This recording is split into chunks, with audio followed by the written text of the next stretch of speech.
if there's a conflict between the US and Iran, it would be a disaster for Pakistan. Already Pakistan has suffered because of conflict with Afghanistan. The thing that worries us most is that we've just stabilized our economy. We went through a really difficult patch. We've stabilized our economy, and if there's a conflict, oil prices will go up, and not just Pakistan, it's going to affect a lot of the developing countries. And you brought this up with President Trump? Yes, I did. The fact that we will all suffer, I mean, the developing world will suffer because of the oil prices. But in any case, it makes no sense. I mean, it's 19 years the US has been stuck in Afghanistan. Can this region afford another conflict? Did you feel he was listening? Well, I gave my point of view. I don't know. I mean, I guess President Trump would have his own advisors. But I certainly gave my point of view, and I'm really anti these military solutions. You have been very outspoken in recent months about events in Kashmir, in Indian-administered Kashmir, and it was something, again, that you brought up with President Trump. He's said he's willing to help if he thinks that the United States can help.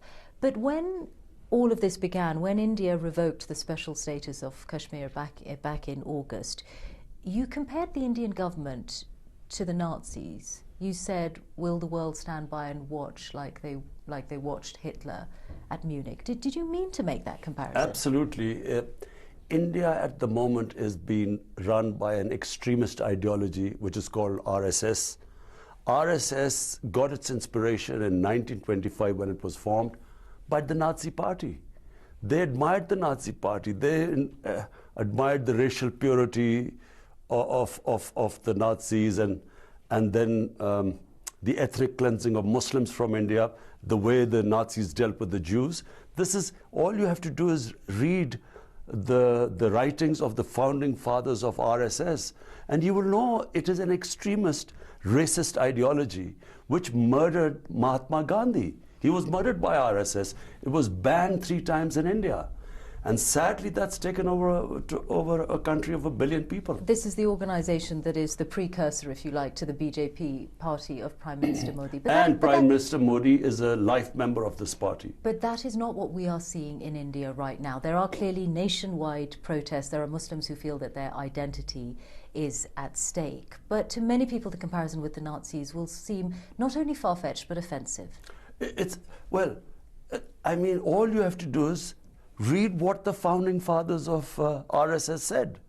And remember, whenever this happens in history, whenever you have this idea, you have the nationalist, racist genie comes out of the bottle and with hatred towards another human community, there's always bloodshed. What is happening in Kashmir is shocking.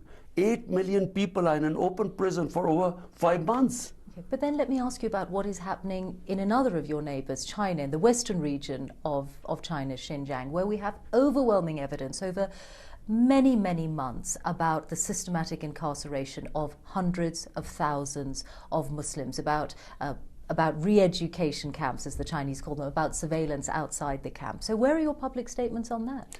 Because, first of all, Kashmir is a disputed territory between Pakistan and India.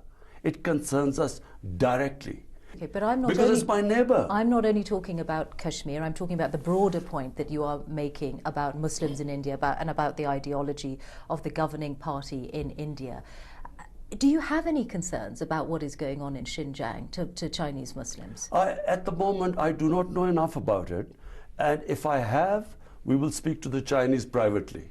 Because that's how the Chinese are. You do not know enough about it. There have been numerous reports. Some of this is already known from policy documents that are put forward by the Chinese about the building of these camps. I'm afraid, Michelle, I don't know about it, because at the moment our major concern is what is happening to a Pakistani disputed territory between India and Pakistan. Perhaps you are choosing not to know because the economic relationship with China is very important to you.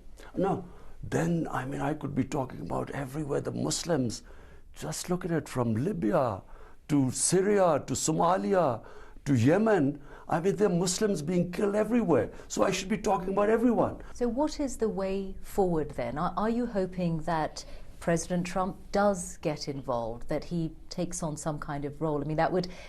India obviously objects to any kind of what it would see as international interference in its affairs. Well, at the moment, might is right is what India has done.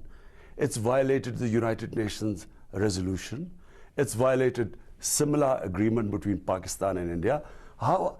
So if there's no bilateral discussions between Pakistan and India, how is this issue going to be resolved unless and until either the UN gets involved or a power like US gets involved? How else is this going to get anywhere? Did President Trump tell you he was willing to do that? Well, President Trump basically said that he will try, I mean, meaning that he will try and speak to the Indian government. Look, the problem is that the way I see it, it can get worse.